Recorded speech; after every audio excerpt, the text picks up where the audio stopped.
এখন থেকে টাটা যাতায়াতটা শুরু করলো। টাটা জানে 8 মাস পরে এখানে বিজেপি আসবে, বিজেপি এলে টাটাকে এখানে আসতে হবে, তাই অফিসারদের সঙ্গে পরিচয় করার জন্য টাটা এসেছিল আমার মনে হয়েছে। কারণ 5-6 মাস পরেই নির্বাচন, বিজেপি আসবে, টাটাকে এখানে আসতে হবে, অনেক ইনভেস্ট করতে হবে। তাই টাটা এখনই দেখে গেল এয়ারপোর্ট থেকে সেক্রেটারিয়েটটা কত দূরে, চিফ সেক্রেটারি কে আছে, ইন্ডাস্ট্রি সেক্রেটারি কে আছে, ইন্ডাস্ট্রিয়াল ডেভেলপমেন্ট কর্পোরেশনের চেয়ারম্যান কে আছে, ল্যান্ড ব্যাংক আছে কিনা।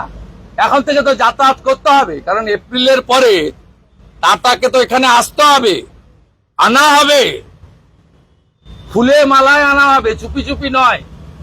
কলকাতা এয়ারপোর্ট থেকে ফুলের বর্ষণের মাধ্যমে পশ্চিমবঙ্গে আনা হবে এবং টাটাকে দিয়ে এখানে বিনিয়োগ করা হবে, তাতে রাজস্ব বাড়বে, আর এখানকার ছেলে মেয়েরা ব্যাঙ্গালোর, হায়দ্রাবাদ, মুম্বাই, পুনে যাবে না, এখানেই চাকরি পাবে।